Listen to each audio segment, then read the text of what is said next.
நாகப்பா ஒரு வேடு வணக்கம்.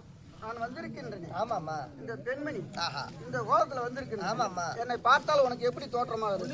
டாக்டர் மாதிரி இருக்கிறேன். ஓலியா சொட்டு மாத்து போனா அது நினைச்சம்மா. ஓலியா சொட்டு வந்து போட்டியா? அம்மா வரும்போதே அழுதகான் சித்தியோட வரீங்களே. ஆமா. அம்மா யாரு யாரு விவரம் என்ன அப்படின்னு சொன்னாதான் தெரியும். அந்த சூரசேன மகாராஜன் என்ற குந்தமாதேவி குந்தமாதேவி என்று தெரிவிப்பார்கள். ஆஹா எனது பெயர் தான் குந்தமாதேவி. குந்தமாதேவி. ஆமாம். அப்படி இருந்தாலும் இருந்தாலும் அது ஒரு ஏற்கனவே காலத்திலே அப்பொழுது என்னம்மா அந்த தூர்வாச மகாமுனிவர் பட்டவர் போலியா சொட்டு தூர்வாச மகாமுனிவராகப்பட்டவர் ஆமா என் நாட்டை தேடி ஓடி வந்து என் தந்தையாக இருக்க முடியாத சூரசேன மகாராஜனிடம் வந்து அம்மா அப்பா நான் ஒரு காலம் தவம் இருக்க போகிறேன் போகின்றேன். அதனால வேண்டி எனக்கு ஒரு வீடாக ஒன்றது வேண்டும் அப்படி என்று என் தந்தையாகப்பட்ட சூரசேன மகாராஜனிடம் தெரிவிக்கவும் என் தந்தையாகப்பட்டவர் அப்படியே ஆகட்டும். ஏனென்றால் தூர்வாச மகா முனிவராகப்பட்டவர் பெரிய கோபக்காரர். அதனால வேண்டி ஒரு விடுதி ஒண்ணு அமைதி விட்டார்.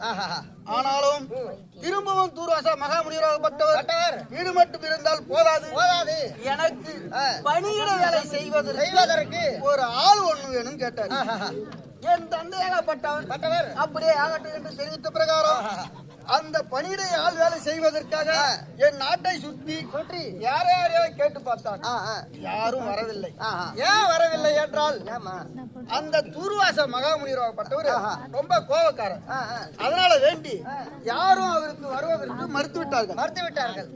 ஏனென்றால் தூர்வாச மகாமுனிவர் வந்து அந்த கோபம் எப்படி அதிகரித்து விட்டால் இந்த மயிர் கணங்குது பத்தியா, இந்த மயிர் கணத்துல கொப்பளிச்சு விடுமா.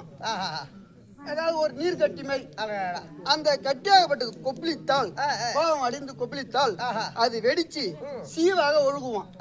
அதனால தான் துர்வாச மகாமுனிவர் அப்படி இல்லை தூர்வாச மகாமுனிவர் அவருக்கு என்று ஒரு பேர் இருந்தது. அந்த தூர்வாச மகாமுனிவரிடம் யாரும் வரவில்லை என்று என் தந்தையார் வருத்தத்துடன் அமர்ந்திருக்க நேரத்திலே நான் 9 வயது குழந்தையாக இருக்கின்ற நேரம் அந்த நேரம் ஓடி வந்தேன். தந்தையே ஏன் வருத்தத்தில் அமர்ந்திருக்கிறாய் அப்படி என்று நான் கேட்கவும் அம்மா தூர்வாச மகாமுனிவர் வந்தார், ஒரு வீடு என்று கேட்டார். அதையும் செய்து விட்டேன். ஆனால் பணியிட வேலை செய்ய ஒரு ஆள் வேணும் கேட்டார். அதை தாமா நம் நாட்டை சுற்றி பார்த்தேன், யாரும் கிடைக்கவில்லை. அதனால வேண்டி நான் வருத்தத்திலே இருக்கிறேம்மா அப்படின்னு சொன்னேன். என்னிடம் சொல்லவும் தந்தையே நீங்க வருத்தப்பட வேண்டாம், அந்த தூர்வாச மகா முனிவருக்கு பணியிட வேலை செய்ய நான் செல்கிறேன் அப்படி என்று தெரிவித்த பிரகாரம் என் தந்தையாகப்பட்டவர் அம்மா தூர்வாச மகா முனிவர் கோபக்காரர், அவரிடம் பணியிட வேலைக்கு நீ செல்கிறாயே நீ பார்த்துக் கொள்வாய் அப்படின்னு. அதெல்லாம் நான் பார்த்துக்கிறேன்.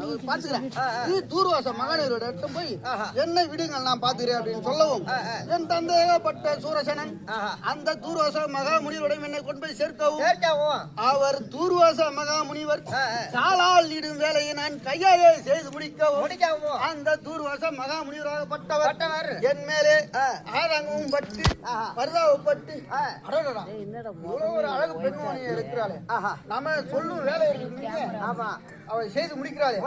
அதனால வேண்டி அவள் ஒரு நல்ல செய்தி சொல்ல வேண்டும் என்று அவர் என்ன பண்ணாரு, அம்மா பெண்ணே உன் கரத்தை என் முன்னாடி நீட்டு என்று தெரிவிக்கவும் இந்த வா அம்மா உன் கரத்தை எங்க நீட்டு அப்படின்னு சொல்லவும் என் கரத்தை நீட்டிய பிரகாரம் என் கரத்தை பார்த்து அத்தனை ராகையும் கரெக்டா சொல்லியிருப்பாரு. சொன்னாரு. எப்படி சொன்னாரு? அம்மா இந்த அழகான பெண்ணா இருக்கின்றாயே உனக்கு எதிர்காலத்தில் ஒருவரை மணஞ்சேல் ஆனால் உனக்கு புத்திர பாக்கியம் கிடைக்காதுமான்னு தெரிவித்தார். என்னடா நமக்கு புத்திர பாக்கியம் கிடைக்காது என்று சொல்கிறாரு அப்படி என்று இதுக்கு எதனா உபயோகம் இருக்கான்னு நான் கேட்கவும் அந்த தூர்வாச மகாமுனிவராகப்பட்டவர் அம்மா இது இந்த காலம் இல்லாமல் இனி வர காலத்தில் நான் ஒரு மந்திரத்தை ஜெபித்து கொடுக்கிறேன், இதை வைத்து நீ ஆண்டு கொள்ளுமான்னு 5 மந்திர கல்லை என்னிடம் கொடுத்தார்.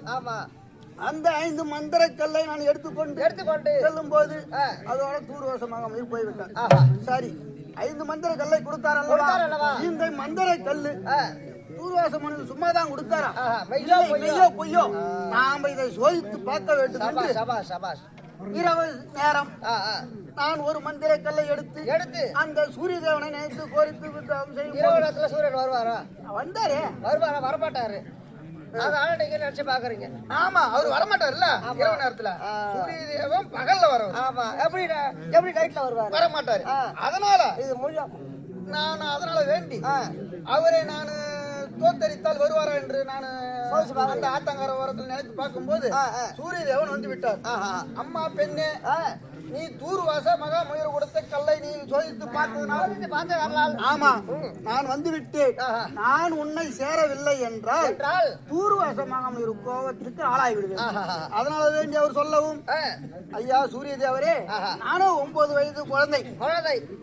என் மேல் நீங்க ஆசைப்படுறது தவறு. ஏனென்றால் நான் சிறிய குழந்தையாக இருக்கின்றேன் அப்படின்னு தெரிவித்த பிரகாரம் அவர் தோளில் இருந்த தூண்டை எடுத்து என் மேல் போடவும், நான் சிறிய பெண்ணாய் இருந்தவள் பெரிய பெண்ணாய் மனமன் பெண்ணாய் ஆகிவிட்டேன். அப்படி இருக்கின்ற நேரத்திலே அந்த தூர்வாச மகாமுனிவர் கொடுத்த சாபத்துக்கு பிரகாரம் அவர் என்ன செய்தார்? என்னை மணந்தார். அந்த நேரத்தில் ரிஷிபிண்டம் ராத்தாங்கால் என்னவாங்க அந்த மாதிரி 3.25 நாழிக்குள் எனக்கு ஒரு குழந்தை பிறந்தது. அந்த குழந்தையை எடுத்து நாட்டுக்குள் சென்றால் ஏனென்றால் நான் 9 வயது குழந்தை அல்லவா? மறுபடியும் சூரிய தேவன் போன உடனே 9 வயது குழந்தையாக ஆகிவிட்டேன்.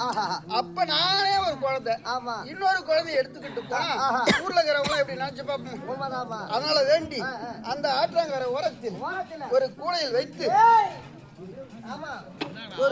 வைத்து அதை நான் அந்த ஆத்தங்கர ஓரத்தில் அப்படி இருந்தாலும் இன்றைய தினம் நான் யாரை மணந்தேன்னு தெரியுமா?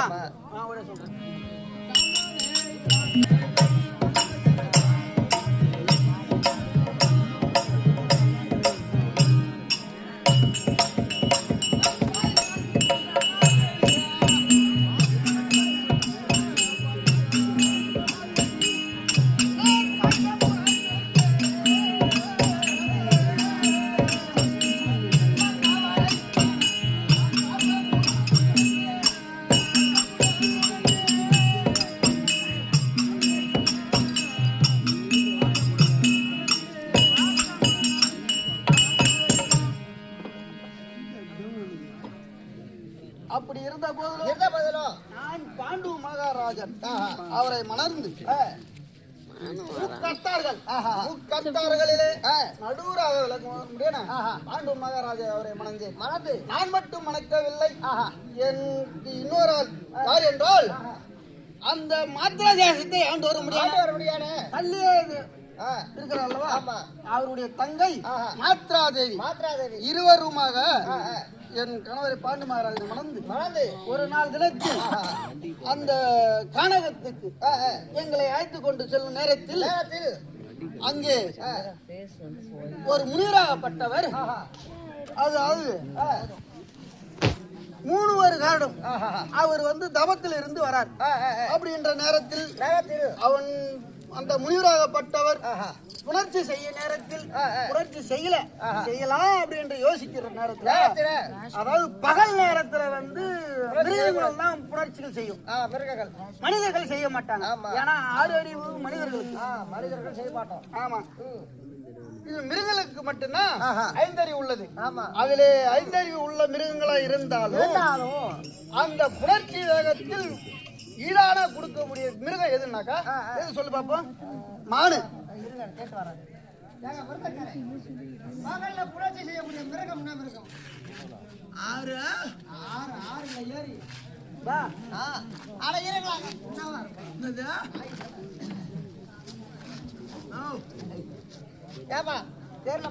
மானுதான் பகலிலே, அதாவது எல்லா மிருகங்களும் புணர்ச்சி செய்யும்.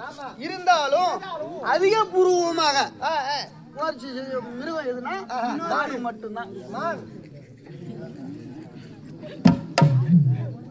அப்படி அந்த அமுதண்டா முனிவராகப்பட்டவர் மானாக உருவெடுத்து அவர் புணர்ச்சி செய்யும் வேலையிலே என் கணவராகப்பட்ட பாண்டு மகாராஜன், அங்கே ஏதோ ஒரு மான் விளையாடி கொண்டிருக்கிறது என்று அவர் அம்பை எடுத்து எழுதி விட்டும் போது அந்த அமுதந்தா முனிவராகப்பட்டவர் மேலே போய் பாய்ந்து விட்டார். ஆனா அந்த அம்பை விடும்போது அது மானாக இருந்தது. அந்த வில் அமைந்த பட்ட உடனே அமுதந்த முனிவர் வந்தார்.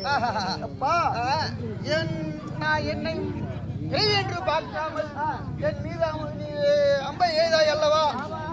இது இல்லை, இது ஒரு காலத்திலே நீ யாரை உன் மனைவியாகப்பட்டவளை நீ மணக்கும் போது, அதாவது இந்த மாதிரி புணர்ச்சியில நீ ஈடுபடும் போது உன் தலையாகப்பட்டது 1000 சூக்களாக வெடிக்க கடவுள் அப்படி என்று ஒரு சாபத்தை கொடுத்தார் அமுதந்த முனிவர்.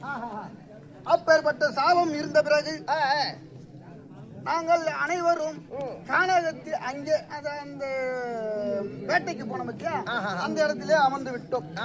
அப்படி இருக்கின்ற நேரத்தில் என் தங்கையாகப்பட்ட மாத்ராதேவி ஒரு நாள் தினத்தில் வந்து ஆடை ஆபரணம் பூட்டி கொண்டு என் தங்கை அப்படியே ஒரு ரதியை போலவும் அப்படி இருக்கின்ற நேரத்தில் என் கணவராகப்பட்ட பாண்டு மகாராஜன் அந்த இடம் வரவும் அவரு அதாவது ஒரு பொருளை பார்த்தா ஆசை வந்து போச்சுன்னா எப்படி பாஷை மாத்துருவாங்க அப்படின்ற மாதிரி அந்த அமுதந்த முனிவர் கொடுத்த சாபத்தை மறந்து அவர் என் தங்கையாகப்பட்டவரோட புணர்ச்சி சேரவும் அவர் தலையாகப்பட்டது 1000 சூக்களாக வெடித்தது.